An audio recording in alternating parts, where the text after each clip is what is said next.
శనివారం నాడు సాయంత్రం లక్నో అలాగే రాజస్థాన్ జట్ల మధ్య జరిగిన మ్యాచ్లో లక్నో జట్లు బౌలర్లు అదరగొట్టేశారు. ఈ సీజన్ స్టార్టింగ్ నుంచి కూడా లక్నో జట్టు బౌలర్లు అదరగొడుతున్నారు.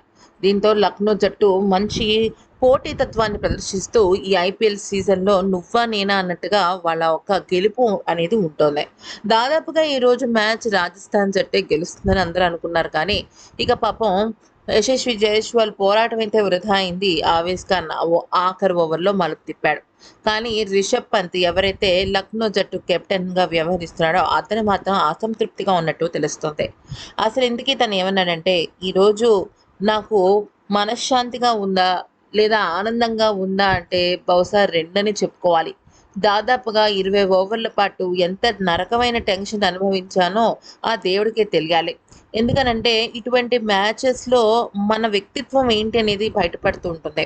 అటువంటి అటువంటి కీలకమైన మ్యాచ్‌లు చాలా కఠినంగా ఉంటున్నాయి. మేము జట్టుగా చాలా ముందుకు వెళ్తున్నాము. ఒక్కొక్క స్టేజ్‌లో ఒక్కొక్క లెవెల్‌ని దాటుకుంటూ జట్టుగా చాలా ముందడుగు వేస్తున్నాము. ఎన్నో గొప్ప గొప్ప పాజిటివ్ థింగ్స్ అయితే మా మా జట్టులో ఉన్నాయి. ఎన్నో విషయాలు మేము మాట్లాడుకోవచ్చు. ఎందుకంటే ఒకరి మించి ఒకరు పెర్ఫార్మెన్స్‌లో అదరగొట్టేస్తున్నారు. వాళ్ళ క్రికెట్‌లో ఎటువంటి లోపాలు లేవని చెప్పాలి. ఈ మ్యాచ్ గెలవడానికి ప్రధానమైన కారణం బౌలర్లు మాత్రమే అని చెప్పగలను. ఎందుకంటే ఆఖరి వరకు అలాగ పట్టు బిగించి ఉంచారు. ఎందుకనంటే రాజస్థాన్ జట్టు ఆటగాళ్ళు అదరగొట్టేశారు ఈరోజు మ్యాచ్‌ని.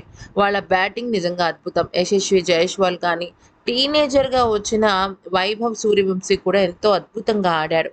అయితే అటువంటి ఆటగాళ్ళని కూడా మా బౌలర్‌లో ఆఖరి నిమిషం వరకు ఆ పట్టు బిగించి ఉంచారు అంటే వాళ్ళకి నేను ఏ రకంగా కృతజ్ఞత చెప్పాలో అర్థం కావటం లేదు.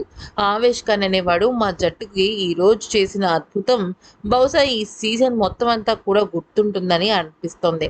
అయితే నేను ఆటగాళ్ళకి కానీ, జట్టు పరంగా ఉన్న ఎవరికైనా సరే చెప్పేది ఒకటే. మీ సమయం మీరు తీసుకోండి. కానీ మంచి ఫలితాన్ని రాబట్టండి. ఒక మైండ్ సెట్ ఉండాలి. అది చాలా క్లియర్‌గా ఉండాలి. ఎప్పుడైనా సరే ఒక ఒక బంతికి ప్రత్యర్థి జట్టు 6 కొట్టినా, ఔట్ అయినా కూడా మన మైండ్ సెట్ మారకూడదు. మన గోల్ మీద మనం కాన్సంట్రేట్ చేయాలి. ఇక నా విషయంలోకొచ్చినట్టయితే నేను పాజిటివ్‌గా ఉంటూ బ్యాటింగ్‌ని బాగా మెరుగుపరుచుకోవడానికి చాలా ప్రయత్నాలు చేస్తున్నాను. కానీ నా పరంగా నేను చాలా అసంతృప్తిగా ఉన్నాను. ఈ మ్యాచ్ గెలిచినా సరే నాకేదన్నా లోటు ఉంది అంటే అది నా బ్యాటింగ్ విషయంలోనే.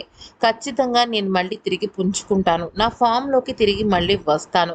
దయచేసి నా అభిమానులు నన్ను క్షమించండి. ఇక నుంచి నేను అద్భుతమైన క్రికెట్ ఆడడానికి ప్రయత్నిస్తాను.